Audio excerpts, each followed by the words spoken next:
इस समय अगर सबसे घटिया कोई है जो मौत का सौदागर है तो वो पत्रकार है। खास करके यूट्यूब के पत्रकार 20,000 रुपए में बिक जाते हैं। 20,000 रुपए में बिक जाते हैं। अभी 90 लाख कैंसर रोगी मर रहे हैं।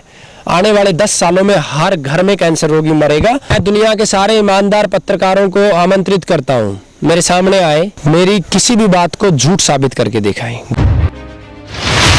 आप देख रहे हैं समग्र चेतना, बूंद बूंद में सच। नमस्कार, मैं हूं सुयश मिश्रा। आप देख रहे हैं समग्र चेतना। चिकित्सा में किस तरीके से लूट और भ्रष्टाचार हो रहा है, इसका पूरा भंडाफोड़ होगा। उसके लिए एक महासम्मेलन हो रहा है। हमारे साथ भाई साहब है, वो बताएंगे कि इसमें किस तरीके से क्या कुछ है। नमस्कार सर, क्या ये सम्मेलन है, उसमें क्या कुछ होने वाला है? सबसे पहले तो आपके सभी दर्शकों को वंदे मातरम। हमारे देश में चिकित्सा के नाम पे झूठ और लूट चरम पे है और इसी झूठ और लूट को मिटाने के लिए देश में तीसरा सम्मेलन हो रहा है।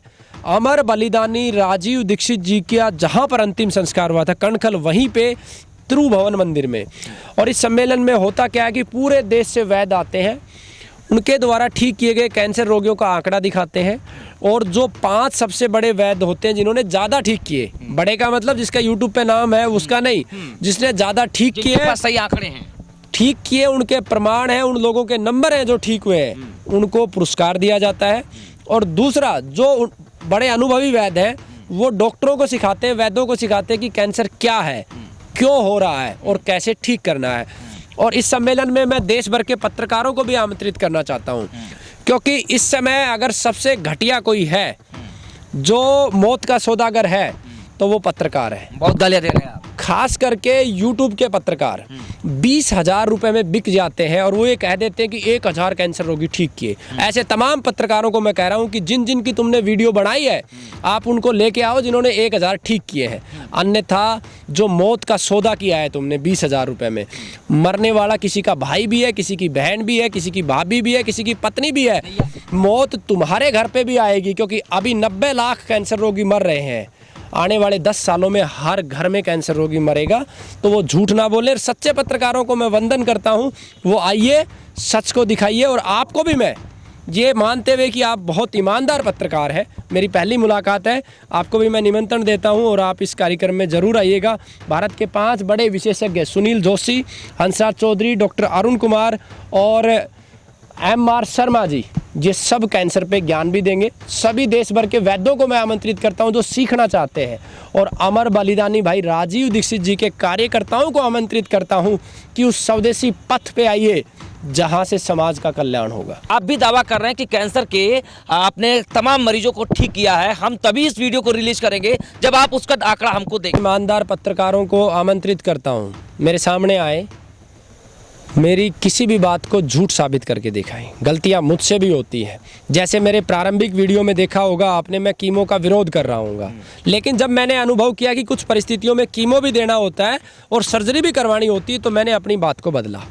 गलती, ऐसा नहीं कह रहा मुझसे गलती नहीं हो सकती। मेरे 443 रोगियों में से 27 रोगियों को दोबारा कैंसर हो गया, 3 रोगियों का स्वर्गवास भी हो गया। एक रोगी तो ऐसा था जिसकी वीडियो भी मैंने बनाई थी कि ये ठीक हो गया और फिर वो दोबारा कैंसर हो गया, ख़त्म हो गया। तो गलतियाँ सबसे होती हैं।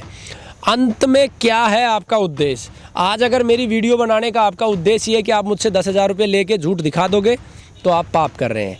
और आपका उद्देश्य ये है कि एक अच्छा काम है, धर्म का काम है, कम से कम आप एक बात, मेरा एक एग्जाम्पल लीजिए। एक कैंसर रोगी है, एक पति को कैंसर हो गया, वही आमदनी का स्रोत था। पत्नी पूरे देश में घूम रही है, उसको 2 महीने इस वैद्य के पास, 2 महीने इस वैद्य के पास, 2 महीने इस वैद्य के पास, एलोपैथी वाले के पास, 50 लाख रुपए लुटा दिए, मकान बेच दिया और पति ख़त्म हो गया। अगर सच्चाई होती तो डे 1 पे वो निर्णय ले पाती। अगर ये सच्चाई दुनिया में आ जाए कि कीमो लेने के बाद आदमी एवरेज 3 साल जिंदा रहता है, आयुर्वेद से 4 साल जिंदा रहता है, और जो दवा नहीं भी लेता है वो 2.5 साल जिंदा रहता है, तो क्या वो पत्नी निर्णय लेने में आसान होता है ना उसको कि भैया अगर 2.5 साल 6 महीने एक्स्ट्रा जीना है तो जो मेरे 10-10 साल के बच्चे हैं कम से कम मैं उनको तो ना मारूं। और ये हो रहा है इस देश में। सच कोई नहीं बता रहा है, हर व्यक्ति छुपा रहा है। लेकिन इस झूठ को और लूट को बिल्कुल समाप्त करेंगे। भाई राजीव दीक्षित जी का शिष्य होने के नाते सत्य का दर्पण और दृश्य करवाना मेरी प्राथमिक जिम्मेवारी है। और मैं लगा हूँ, सरकार के नुमाइंदे भी वहाँ होंगे, स्वास्थ्य मंत्री जी को भी मैंने कहा है कि एक कानून बनाइए, जितने भी हॉस्पिटल हैं, वैद्य हैं, गुरुकुल है, जो भी दवा देता है वो अपने बाहर बोर्ड पे लिखे, मेरे यहाँ कैंसर के 22,000 रोगी आए, उसमें से मैं 500 बचा पाया, इतने रोगियों की इतनी लाइफ रही।